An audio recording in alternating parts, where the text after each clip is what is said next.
Hello guys, this is Thompson from 5 Best Ones. Are you looking for the best product on the market? If yes, then you're in the right place. In this video, I will share every bit of information with you so that you can pick the best product according to your need. We have made a list by investing a healthy amount of time and effort. The link in the description demonstrates the product list with a pretty reasonable value. So let's get started. If you didn't subscribe to our channel yet, then subscribe now and hit the bell icon for our latest videos. Number 1. Weber Q1200. If the flavor is your only criterion, I would argue that charcoal is superior to propane gas. But the flavor is rarely the only factor. We don't grill in beautiful meadows under a rainbow every day. Often, we grill after hours on a Friday, while we're also trying to set up a tent, inflate a mattress, and wrangle hungry children. And that's when the convenience of propane trumps charcoal. For those times, your best bet is the Weber Q1200. It's big enough for a family of 4 and strikes the best balance between ease of use and cooking performance. It has a thermometer and some side tables to hold your plates and tongs. It's also a champ at keeping a constant, even heat in pretty much any weather conditions. A storm blew in one afternoon, but it just kept on cooking despite the high wind and rain. It's also good at minimizing flare-ups. To test this, I marinated some chicken in lemon juice and olive oil and laid it on the grills. Every grill flared somewhat, but the Q1200 and the Coleman below have heavy enameled cast iron grates that are closed over the burners, which helps keep the flaring under control. Number 2.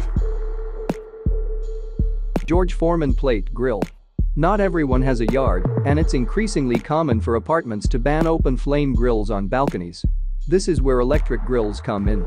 It's grilling, sort of, but without the flames.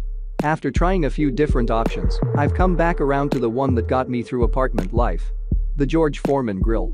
Some may turn up their nose and say this isn't really grilling, but there's no grilling police, as far as I know, and it's as close as some of us can get, so grill on. Haven't used the fancier models, but this basic 4-serving one served me well for years. You can pull the grills out for easy cleaning, there's a drip pan to catch all the grease, and if you're not in the grilling mood, it doubles as a panini press. Keep in mind that this is a little different than normal grilling since it cooks from the top and bottom, which means your food cooks faster. Make sure you preheat your grill until the green light clicks. This will ensure that your food doesn't stick to the grill plates. Number 3. Coleman Road Trip 225 Portable Propane Grill. For couples and small families looking for the convenience of propane, the Coleman Road Trip 225 Portable may work better than a Weber. It's considerably lighter and mostly matches the Weber Q1200. Coleman also gives you the option to use only one burner, so you can grill a couple of burgers without draining your propane gas tank.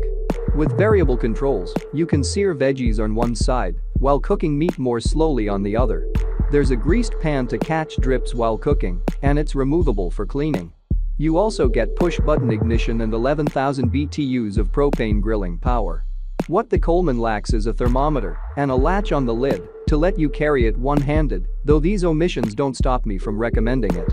Coleman has accessories that let you use half the stove as a griddle or regular stove burner, so you can simmer beans while you grill hot dogs. I enjoyed the $32 griddle for frying. While I didn't try it myself, the $20 stove grate gets high marks in other reviews around the web. Number 4. Weber Traveler Portable Grill. The Weber Traveler's sturdy design and easy collapsing and extending system trump our previous pick in this category, which was the Coleman Road Trip 285, $250 at Amazon. The Coleman had a nasty habit of pinching my fingers if I wasn't careful when collapsing it, but that doesn't happen with the Weber because the release mechanism isn't near the hinge. The Traveler also offers a little more grilling space and is easier to transport thanks to sturdier wheels. Like the Q above, the Traveler uses a single burner that wraps around the entire bottom of the grill. That's covered by a 2-piece cast iron grill grate that's solid, where it runs over the burner, which acts as a heat diffuser and keeps the burner from getting covered in grease. Speaking of grease, it has a slide-out grease trap that's easy to empty. It also has a built-in thermometer that's reasonably accurate, but I still suggest getting a separate probe like the Weber Connect Smart Hub, $92 at Amazon, because, well, everyone needs to have their work double-checked. But no matter how you measure it, the Traveler's 13,000 BTU burner gets plenty hot and really shines when searing. The 320 square inch grilling surface is big enough to grill for a crowd. The only real knock against a Weber is that it is big. It'll still fit in the trunk of your car, but it definitely takes up a considerable amount of space. Number 5. Primus Kamoto. This is my new go-to charcoal grill for quick trips. I still love the Weber above, but the Kamoto has the edge when it comes to portability. It collapses down to store flat. The large version that I tested measures about 15 inches by 20 inches. Once extended, it's big enough to handle 16-inch long logs or charcoal with 255 square inches of cooking surface. That's big enough to handle burgers and veggies for our family of 5. After you're done cooking, the Kamoto doubles as a fire pit, which is handy for campsites where ground fires aren't allowed, like at the beach. The compact design makes it portable and leaves plenty of extra trunk space, but I'm not crazy about the grilling surface itself. It's a thin metal grid, and I find that heavily marinated meats stick a bit more than on whiter, thicker grill grates. On the plus side, your asparagus won't drop through into the coals. My other concern is that relatively thin metal may warp with heat over time. Since this grill folds up, that could render it unusable.